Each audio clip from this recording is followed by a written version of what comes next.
Madness has helped the bottom line in a big way for Hoosier hotels and restaurants. Plus, CBS sports analyst Clark Kellogg weighs in on how the tournament has played out in the heart of basketball country. Also ahead, a big boost for veterans and military families who want to start their own businesses. Details on the mission of Bunker Labs and its new location in Indiana. Plus, I'm Mary Rachel Redmond inside this hidden gym in Henry County that touts one of only 2 wood-fire pizza ovens in all of Indiana. We go inside 1,000-degree pizza coming up. Details on those stories and much more ahead on this edition of Inside Indiana Business.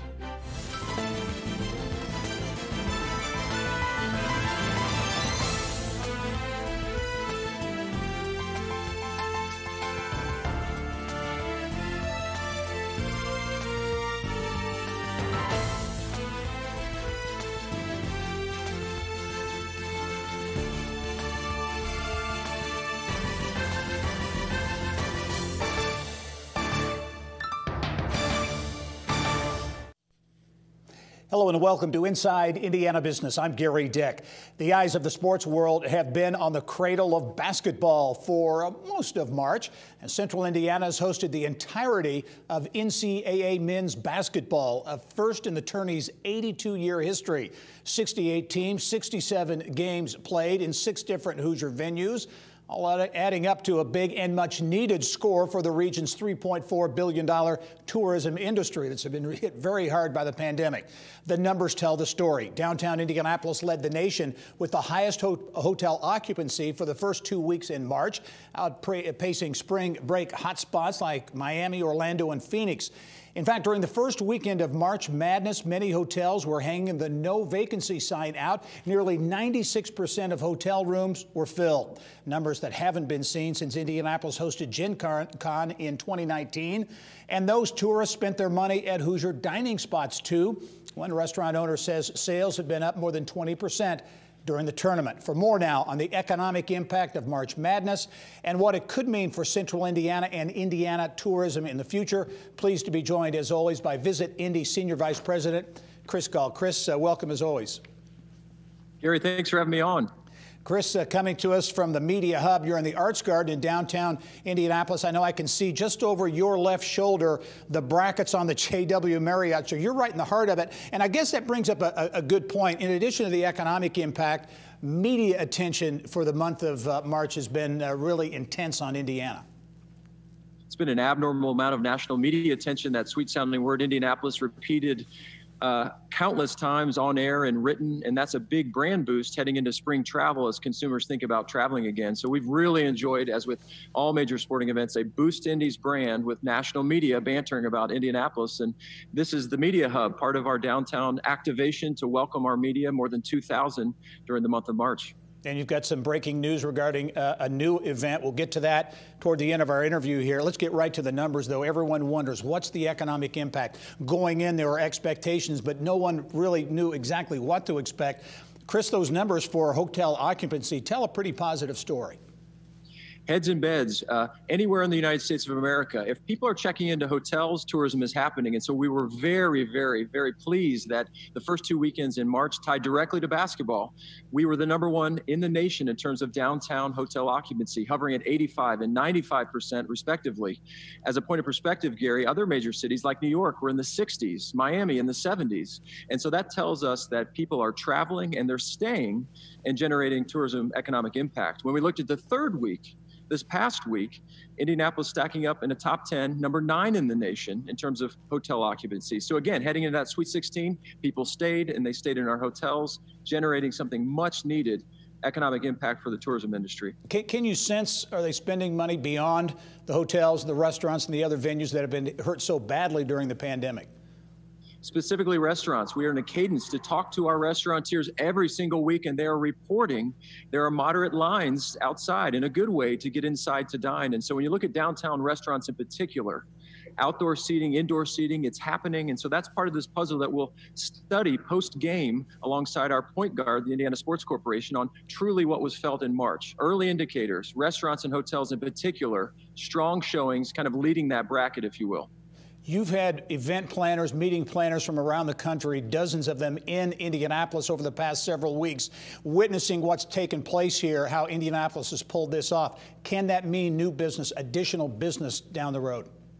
Well, it's been so hard to get meeting planners, meeting decision makers anywhere for any city. And here we are hosting March Madness. So we've utilized this, as with all major sporting events. More than 40 meeting planners, specifically medical meeting planners, have been our guests. They've seen the city amidst this pandemic, the complexity of the event, and we know that will translate into future convention business. In one case, one of the meeting planners was between Orlando and Indy, and this was enough to tip him for a faith-based convention for 2026. They picked Indy. So seeing is believing, and this has been another part of hosting March Madness that's fruitful. Yeah, another win there. Okay, I mentioned this breaking news, if you will. It was announced some time ago that the NFL Combine, which has been here for many, many years, won't happen. At least the on-field testing will happen on college campuses. But Indianapolis has just received word, in fact, that the medical testing piece of it will actually happen here. You're exactly right. Breaking this week, in fact, we learned from the NFL and the scouting combine, no on-field activity for Indianapolis. We're okay, but the medical portion, more than 150 athletes, these college athletes, replicating what the NCAA did, will be in the Indianapolis downtown Marriott. 2 physicians from every team coming and doing the medical portion of the combine. So again, tourism is happening post the nets being cut down, with the combine in the medical portion here in Indianapolis. Indianapolis, indeed, adding to its reputation as a sports capital in a big way. And Chris Gall from Visit Indy, always great to have you. Great perspective. Look forward to seeing you soon. Thanks for having me on, Gary. All right. Well, we stay on the basketball court in this week's Business and Beyond podcast when we go one-on-one with hoops legend Tamika Catchings, one of the best really to ever play the game. She led the Indiana Fever to a WNBA championship. She was named league MVP, has 4 Olympic gold medals in her trophy case, and was inducted into the Basketball Hall of Fame last year. The same class as her childhood friend, the late, great Kobe Bryant. They formed a lifelong bond after spending time together overseas when their fathers played basketball in Italy. We only spent that 1 year together, but it's interesting, like how when you spend so much time in 1 year, it becomes embedded in your life. And people ask, like, well, what was he like back then? I'm like, we were kids. What do normal kids do? I mean, we did all the crazy things that we probably shouldn't have done. Much more with Tamika Catchings. Really fascinating interview with her. She's my guest on the Business and Beyond podcast. To check it out, just go to InsideIndianaBusiness.com and click on the subscribe tab. Well, coming up next, more hoops and March Madness with former Indiana Pacer and CBS lead college sports basketball analyst Clark Kellogg. We'll get his take on the tournament and how we'll get his score on how Central Indiana is serving as host.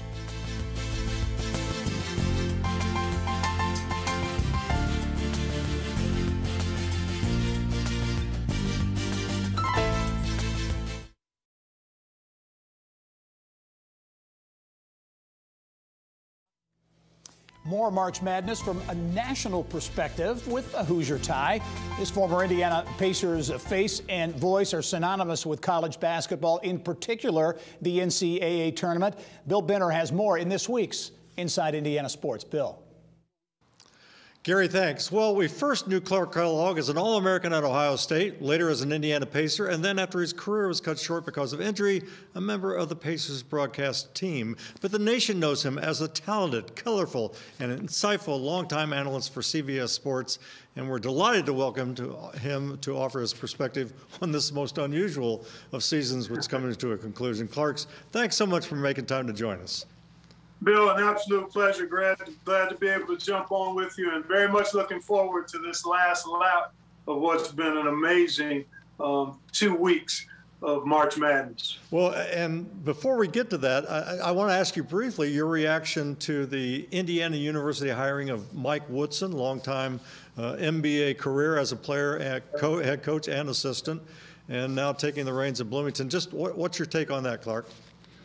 Well, I feel really good for Mike. Excited for Indiana basketball. He's a high-quality guy. He's a local.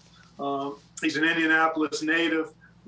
He's had a tremendous resume in the game, both as a player and coach. I know he has great feelings for his alma mater. So I think it's a great fit and excited for Mike because I think he'll do an outstanding job. You know, you see peers of yours move forward in different avenues and paths in life.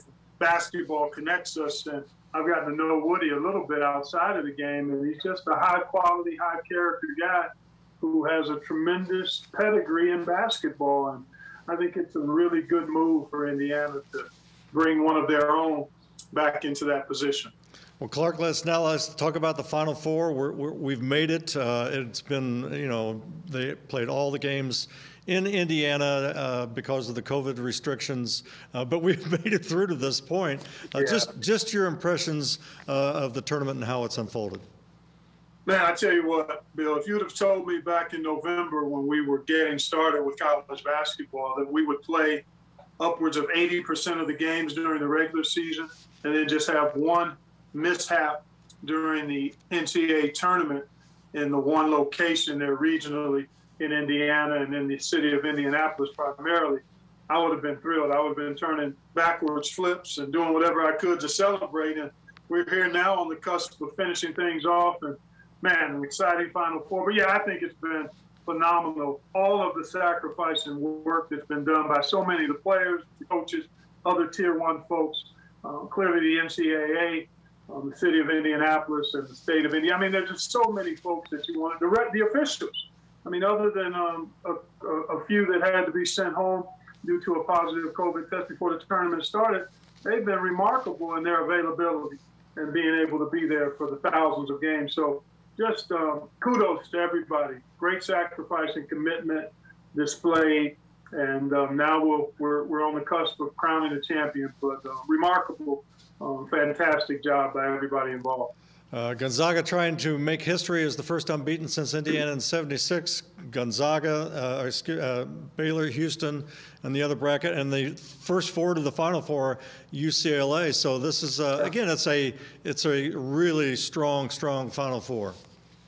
Well, I think all Final Fours have a unique flavor of strength to them, but clearly you think about the story of Gonzaga, and I do think, Bill, they will in fact be the first undefeated champion since 1976. They don't have any discernible weaknesses. UCLA has been a remarkable Cinderella story, although its pedigree and history indicates it's one of the great brands in college basketball. And then Baylor and Houston, a battle of Texas. I love the way the Baylor guards play, but I think Gonzaga is going to be too much for UCLA and whoever comes out of that game on the other side.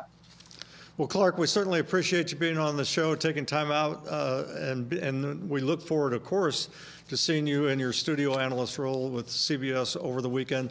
Welcome back to Indiana. You're one of our favorites, and we're so happy with your success. So thanks for being on the program. Thank you very much, Bill. Yeah, great to be here, and always a pleasure to get back to Indy whenever I can. Thanks so much for having me. All right. Clark Kellogg, thanks. And Gary, back to you.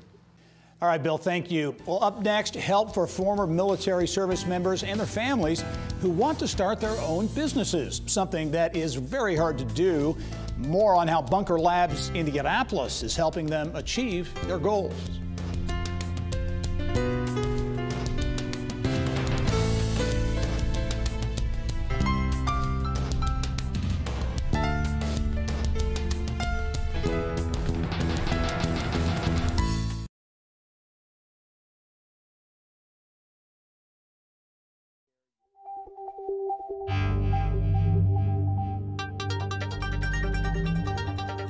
It's time to go inside innovation, brought to you by Allegiant, pioneering safety. Well, it's estimated that roughly 25% of service members want to start a business after leaving the military, but only a fraction, about 5%, are able to do it. Enter Bunker Labs, a national nonprofit designed to help veterans and military families achieve their entrepreneurial goals. The organization is opening a chapter in central Indiana that connects veterans with programs and a network of mentors and other experts to help them get their ideas off the ground. And we get details now from Bunker Labs co-founder Sean Gardner. Sean, welcome to the program. Thank you, Gary. Appreciate you allowing us to share the Bunker mission with you and your viewing audience. We're excited about coming to central Indiana, and we're confident that the more people hear about Bunker Labs and our mission to support veteran entrepreneurs and military spouses with starting and growing a business, the more people will want to be involved. Yeah, we'll talk about the numbers that you to kind of tee up this conversation. Very striking, the challenge that veterans have in starting their own businesses.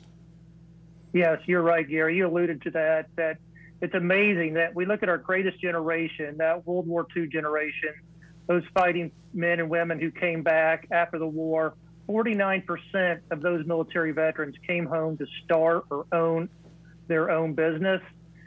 And that ushered in the greatest and the largest economic wave of prosperity in our nation's history. As you alluded to, today about 25% of transitioning service members want to start their own business, and only 5% are able to get that accomplished. Yeah. And that's where Bunker Lab steps in with our mission to really help build a network of mentors and resources to help those individuals get their business off the ground and to profitability as soon as possible. Yeah, so business is very important part of the equation. Sean, why Indianapolis? Why did Bunker Labs choose Indianapolis for, I think, what is now its 40th chapter? Yeah, thank you, Gary. Indiana, Indianapolis being the hub of innovation for a lot of reasons and economic growth in the state. And you look at the state as a whole. Forbes magazine ranked Indiana the 12th best state in the nation for doing business. Chief Executive magazine ranked us the #1 place in the Midwest to do business. So Indiana is prime for business. It's a prime business location with a great environment for starting and growing a business. So as the ecosystem ambassador for Indiana, my goal is to make Indiana the best state in the nation for veterans, whether they're coming back home from other Fort Braggs or Fort Campbells or Fort Hoods, or veterans who are from California and don't want to go back there but want to come somewhere in the Midwest. Let's look at Indiana, let's look at Indianapolis, and how do we help them get a business started and off the ground? Yeah, I only have 30 seconds left, Sean, so need to be quick. But what do you need as you launch this chapter of Bunker Labs here? We are looking for mentors. They don't need to be a veteran, but somebody who's out there who has experience. It doesn't matter what field, whether it's technology, it's construction. We are looking for folks who are willing to help give time, effort, and energy to help veterans and military spouses get their business started. All right, Sean Gardner with co-founder at Bunker Labs, and he's also an ambassador for the organization. Sean, great organization. Good luck to you going forward. Look forward to following the growth of the organization here. Thank you, Gary. All right. Well, still ahead, a tiny town enjoying a big economic slice of the pie from pizza lovers. Our Mary Rachel Redmond takes us to 1,000-degree wood-fired pizza in Mount Summit to find out what the recipe for success is in this Henry County business.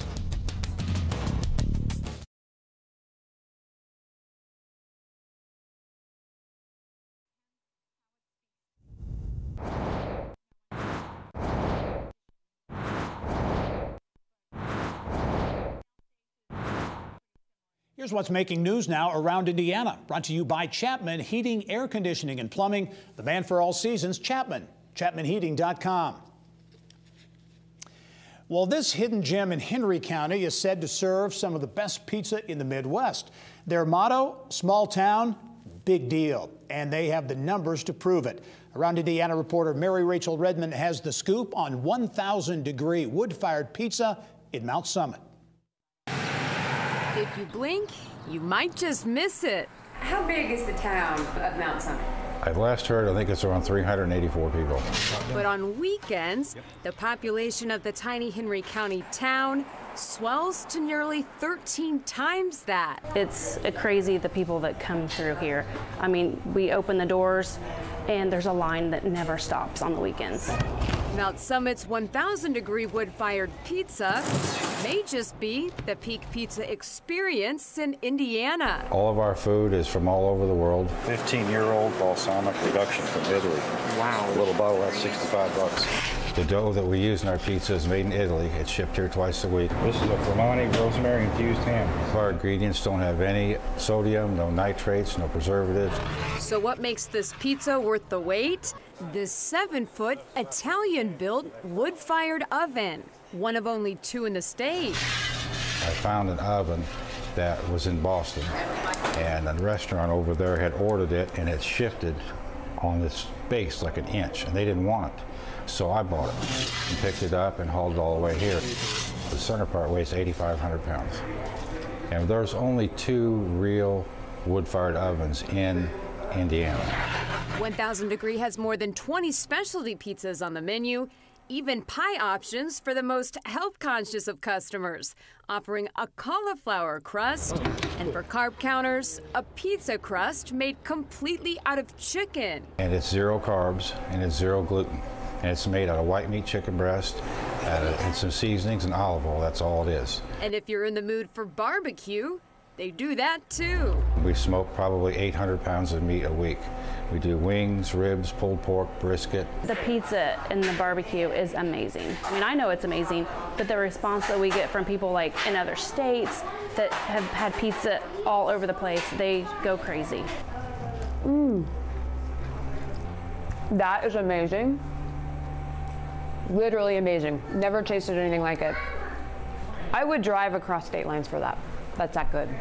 Not only is the pizza delish, the dining room decor is like sitting in an episode of Antiques Roadshow. I mean, you've got some amazing collectibles, so why put all this stuff in here? Well, sometimes we have long waits for people to get their food because we're so busy. Most of the stuff that's in here is from the 50s and 60s. Some people come here just to look at the stuff on the walls that's hanging up. Since opening in 2016, the pizza and barbecue joint has seen profits go nowhere but up. 2020 brought in record earnings in spite of the pandemic. And Draper says this year, sales are on track to surpass $2 million. Pretty impressive for a guy in retirement with no prior restaurant experience. You said you've never, ever worked in restaurants. No. In a restaurant ever? Nope. In the industry at all? Nope. I've just played with food all my life as a hobby. The people have a good time. They love coming here, and we work really hard to please each and every one of them. Mary Rachel Redman, Inside Indiana Business. Very tasty. Well, also making headlines around Indiana this week, another shot in the arm for a major development in southeast Indiana. The River Ridge Commerce Center in Jeffersonville has landed another manufacturing facility. Affinity says it will establish its new headquarters and manufacturing operations there. The company makes and distributes professional workwear and safety garments, plans to invest nearly $4 million in River Ridge and create up to 160 jobs. In Northwest Indiana, new life for the former DuPont industrial site in East Chicago. Our partners at the Times of Northwest Indiana reports East Chicago Gateway Partners are working on a nearly $27 million environmental remediation effort to transform the site into a logistics center. Construction expected to start sometime early this year. And accolades to the city of Bloomington for its recent tech growth. Indianapolis-based Tech Point will recognize the city with the Rising Tech City Award during the 22nd annual Mira Awards later this month. Tech Point cited Bloomington's efforts at starting its Trades District Certified Technology Park in 2005 as a key factor in earning that award. The Mira Awards celebrate the best in tech in Indiana each year. In our next half hour, a deep dive into what state lawmakers have accomplished during this year's Indiana General Assembly. With only a few weeks to go, what's left on the table? We'll break it all down with Indiana Chamber of Commerce President Kevin Brinegar.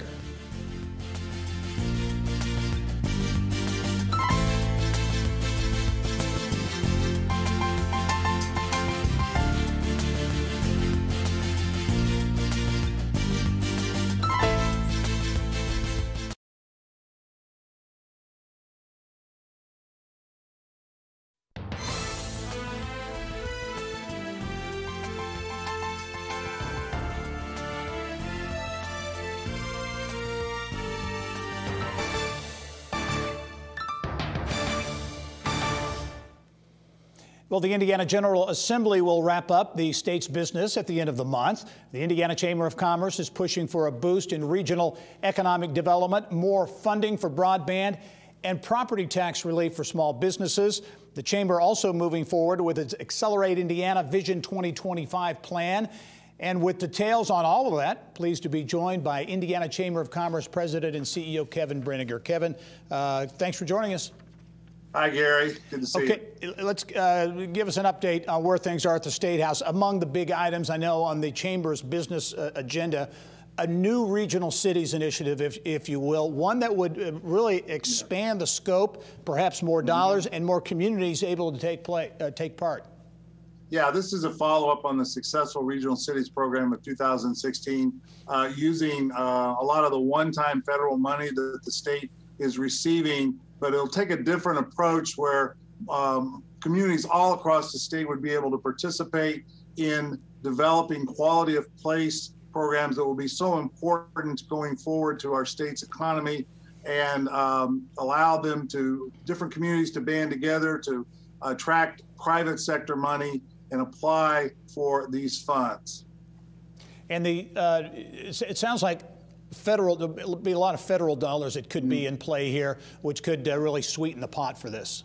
Yeah, there's a tremendous amount of federal money coming into the state, but it's one-time money, so it can't be built into ongoing budgets. It has to be used for one-time projects, and we think that this approach will be very important as we attempt to attract and retain skilled workforce. The quality of place where you work, live, and play is going to be critically important, and we want all of our communities to be prepared to compete in the future.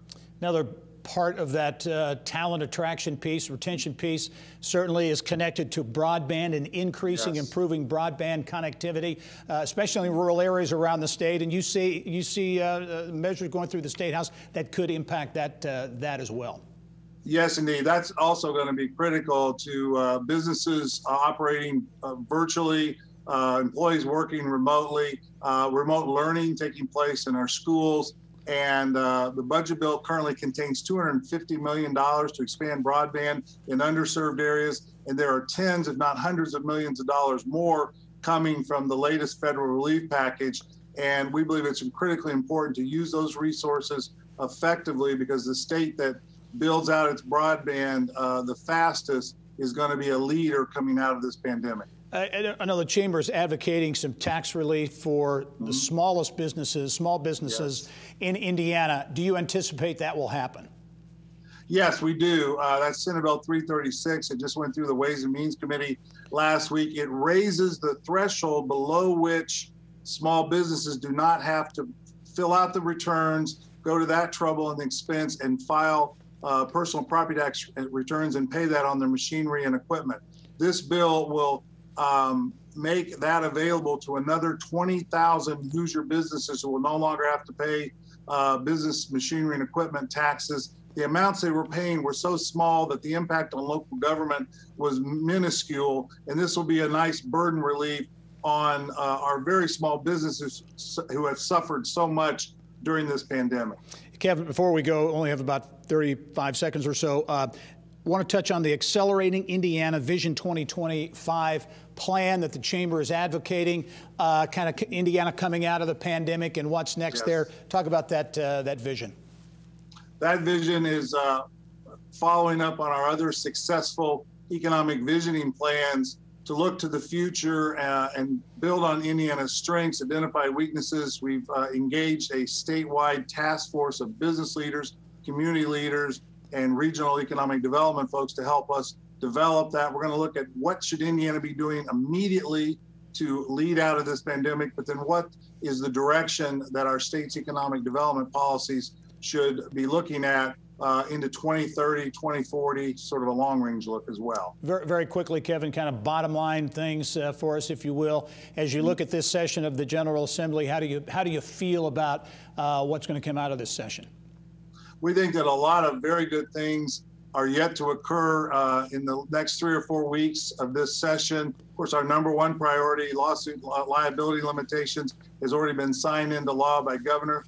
We're going to have broadband expansion, regional economic development, and a solid financial footing for the state going forward as well. All right, the legislature heading into the home stretch. Indiana Chamber of Commerce President Kevin Brinegar. As always, Kevin, thank you. We'll talk to you soon. Always my pleasure, Gary. Thank you. All right. Well, the Indiana Iot Lab in Fishers is marking its 3rd anniversary with the release of the State of IoT report. That report highlights startup and scale-up companies that are using Internet of Things technology with a spotlight on the advanced manufacturing industry. Some of the companies highlighted in the report include ESCO Automation, Universal Robots, and Meta CX. The Indiana IoT Lab opened in 2018 with the goal of creating a collaboration space focused on IoT technology, which it said at the time will future-proof Hoosier businesses. Up next, we will meet an entrepreneur with a deeply personal story, how Trent Terry's daughter's need for speech therapy prompted him to start his own business, and how it's helping to fill an important unmet need in the Midwest. That's when we come back.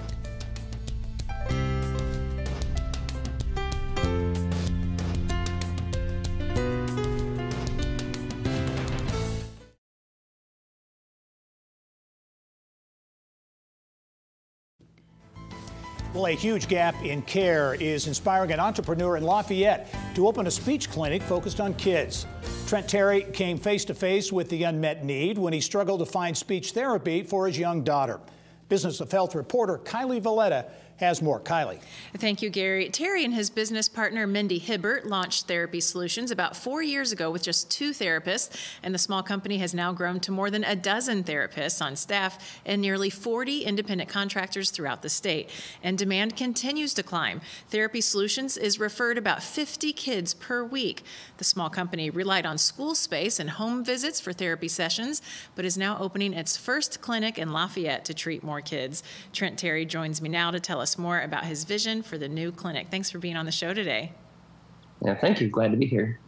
All right, so let's talk about, first of all, how your company got its start and a lot of early growth that you've been seeing. Yeah, it's very exciting.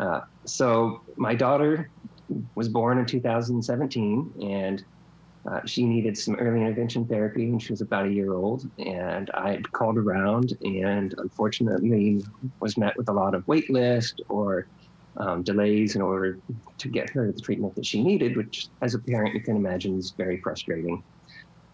So fortunately, my now business partner, Mindy, lives just down the street, and she's a speech pathologist.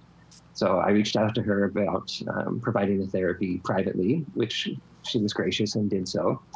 And now my daughter's great, the therapy worked. But throughout the course of that, Mindy and I got to talking and decided that, I had a business background and previously owned other businesses. And she being a therapist was ready to take the next step.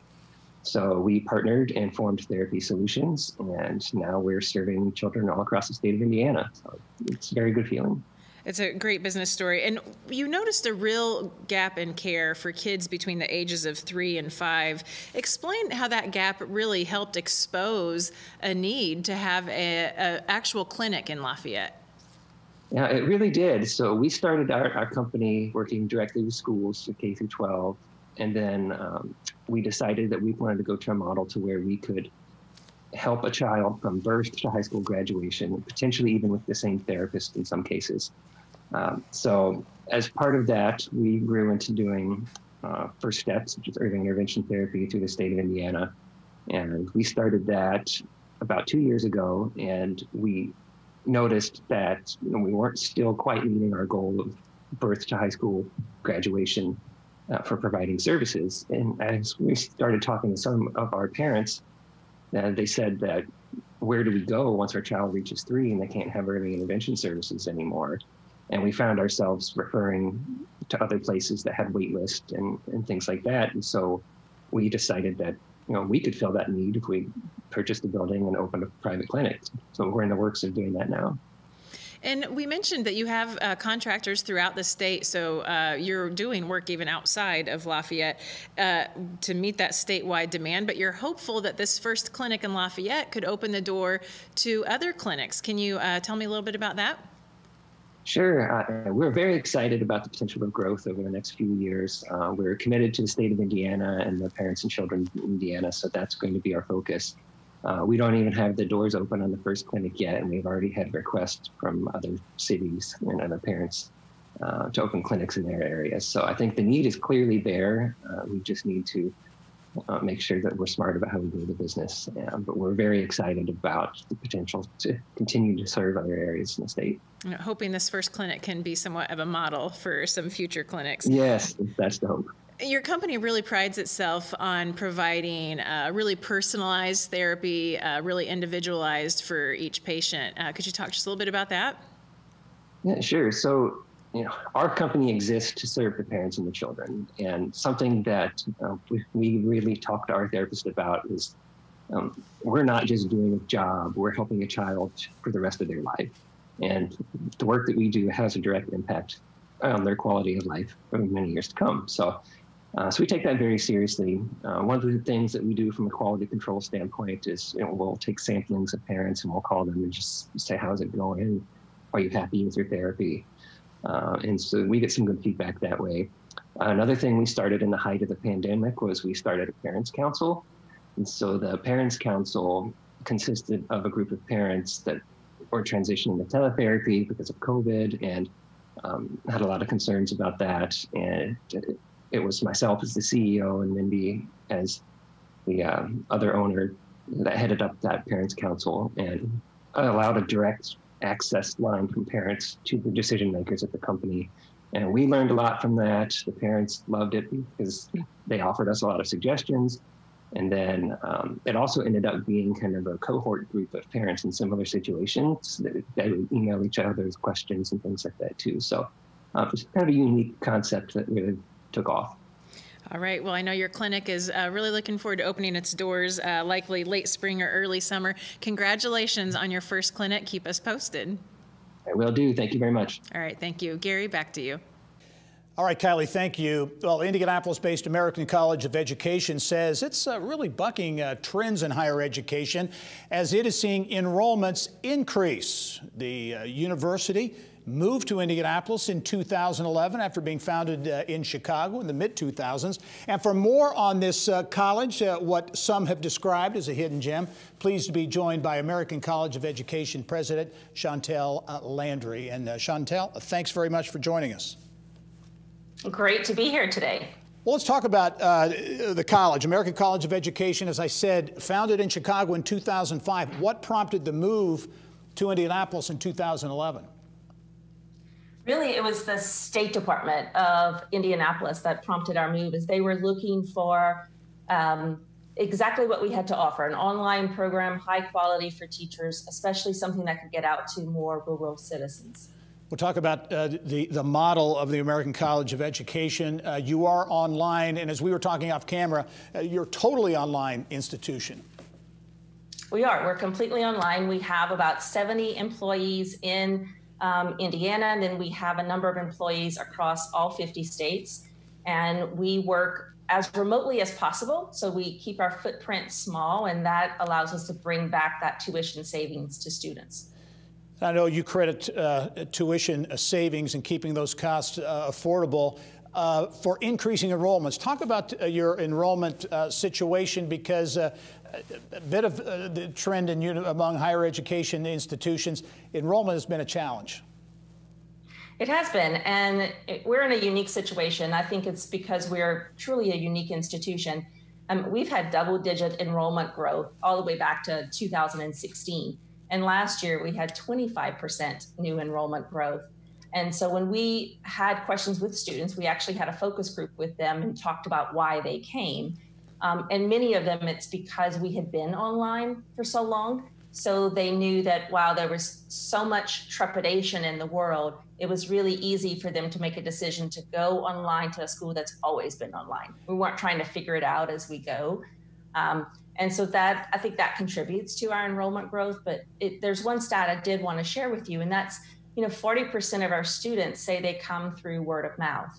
So that referral capability, that really speaks to that hidden gem. Like, why are we, one of the top conferrers of degrees in education that no one's heard of? It's because it's organic growth, it's coming from our students. Yeah, and one of the other, I think, unique aspects, too, is the institution is a certified B Corporation. Explain what that means, because I know it deals with social responsibility and other things like that, but why was that an important part, or is that an important part of your model? It's absolutely an important part. It's something we're very proud of. As a certified benefit corporation, what that means is that we have a public accountability to use our profits for good. And so it's really about how much do we give back to our communities, both in terms of our resources, but really in terms of our time. So we volunteer quite a bit in we volunteer across the country, but in Indy specifically, we work with teachers treasurers. And so we do a lot of volunteer work with them. We worked with Leaders Food Bank right before the pandemic hit, and packed 14,000 meals for students or for employees. So it's really about giving us that language to be able to explain what we do and how we give back and what we believe, because it's everything we do, from our programs to working with our employees, it's all about serving those who serve others. And that the B Corp really allows us to do that, to explain our story well. Yeah, final question for you. Certainly you operate in all 50 states, but here in Indiana, the talent pipeline is so important. Where do you see the offerings at the American College of Education playing a role in there? You have a lot of education focus, but also getting into nursing and the healthcare disciplines as well. Absolutely. We're just getting into healthcare and nursing. We just graduated our recent RN to MSN, so master's degrees in nursing. And what's coming in the next couple of months is a very unique MBA, which is focused on social impact. So it's really teaching business students how to use profits for good, how to lead for change. And so everything that we're about, sort of, we want to just make sure we can do that with the business community. So again, it's about who we are. It's that DNA of serving those who serve others. The American College of Education, based here in Indianapolis, an online institution that is growing. Chantel Landry, the president of the organization, the university. Thanks very much for joining us. We look forward to following your story. Thank you. Very excited to be here today. All right. Well, school corporations in 10 north central Indiana counties will soon be equipped with improved broadband access. That's thanks to $2 million in funding from the Wabash Heartland Innovation Network.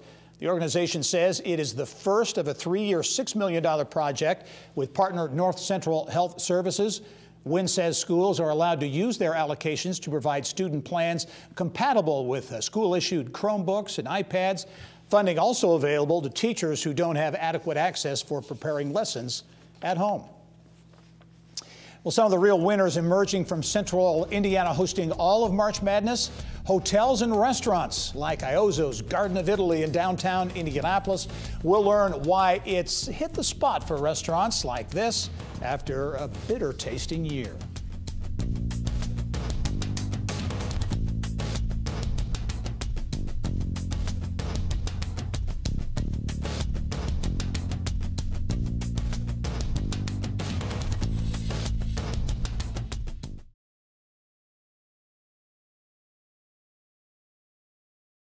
About 11 years ago, we decided to reopen Iot's to pay honor to my original family members that opened Iot's in 1930. Wow. So we do the same recipes and honor them on the wall. Iot's Garden of Italy owner Katie Harris on her family's roots in the Indianapolis restaurant scene. Well, you could describe Katie as a restaurant survivor. Her business is still serving up recipes created by her family dating back to the 1930s, despite the hand the pandemic has dealt Indiana's $5 billion hospitality industry. March Madness has served as the perfect recipe for hotels and restaurants to regain at least some of their footing, giving businesses the huge economic shot in the arm they've been craving for more than a year. For a perspective on the tournament's impact and how it could be a springboard for future business, we're pleased to be joined by Iot's Garden of Italy owner Katie Harris and Iot's new executive chef Alan Sternberg. And welcome to you both.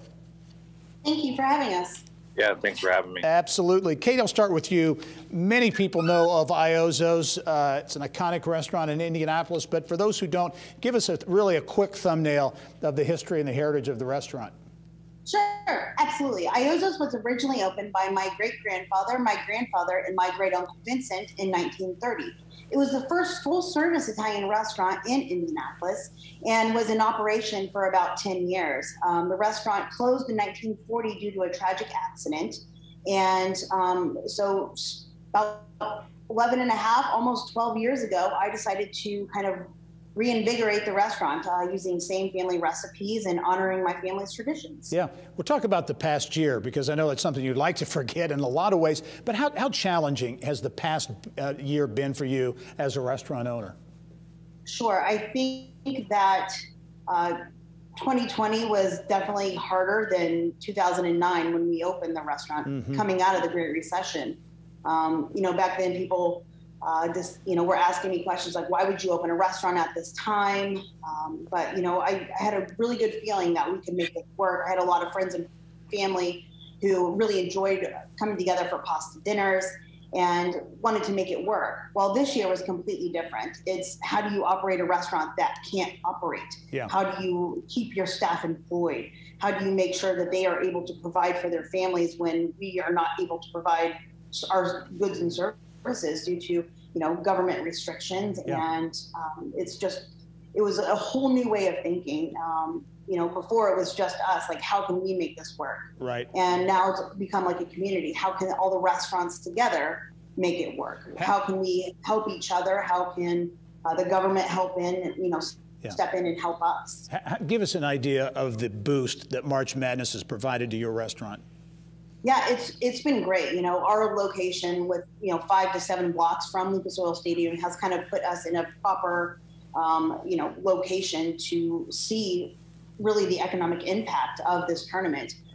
I kind of did a quick figure, and about the 3 weeks that the tournament has been going on, we're up about 25.5% over 2019 sales. Wow. March is normally a lower time of the year for sales revenue due to people being out of town on spring breaks, less conventions, still that winter time where we can't use outdoor space. So this is really it's been an amazing boost to not only financially, but employee morale. Yeah. They kind of see, people coming back in, they're able to share what we love and what we do with people who, haven't experienced the restaurant or Indianapolis before. Yep. Alan Sternberg, you're the new executive chef there, only been there a few months. You came from Cerulean, which is an iconic Indiana restaurant as well. Talk about the kind of the vibe among restaurant workers like yourself in this environment, coming out of this environment. I'm sure you're happy to be employed coming out of the pandemic.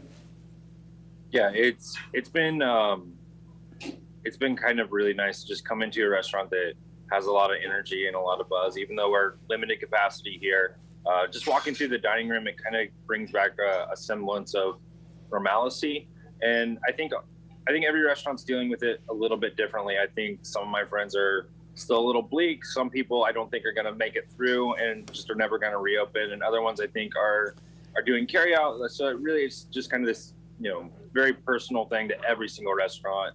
And the path that they take is the one that is the best one for them. But for us, like coming into a busy restaurant that's got a lot of warmth and family and love in the air, like it's been really refreshing for me as a chef to just be part of the experience here. Yeah, great perspective. We only have about 15 seconds, Katie. But as you look at this as a springboard maybe to better things ahead in 2021 and beyond, do you sense that light at the end of the tunnel maybe? We feel it every day. And with more people getting vaccinated, I think that kind of gives them just a sense of security that we're going to be okay and we're going to get through this. And I cannot wait for the rest of 2021. Great perspective from Katie Harris, the owner at Iozzo's Garden of Italy. Alan Sternberg is the executive chef there. Thank you to you both, and good luck not only through 2021, but beyond. Thank you very much. Thank you. Well, Tamika Catchings, she knows a thing or two about March Madness. She won a championship ring during her college years at the University of Tennessee. She also went on to win a WNBA title with the Indiana Fever, 4 gold medals as a U.S. Olympian, and is now a member of the Basketball Hall of Fame. A remarkable career, but not without some challenges, including a hearing disability that was diagnosed when she was a young child, forcing her to wear hearing aids, which she really wanted no part of. Yes, I threw them away. I'm ashamed, right? I'm ashamed of that, but I threw them away when I was in 2nd grade, when we moved back from Italy, and went without them from 2nd grade all the way to my freshman year in college. And there was a defining moment that happened then, an interesting and revealing conversation with basketball legend Tamika Catchings on this week's Business and Beyond podcast. To check it out, just go to InsideIndianaBusiness.com and click on the subscribe tab. And I'll be right back after this. Stay with us.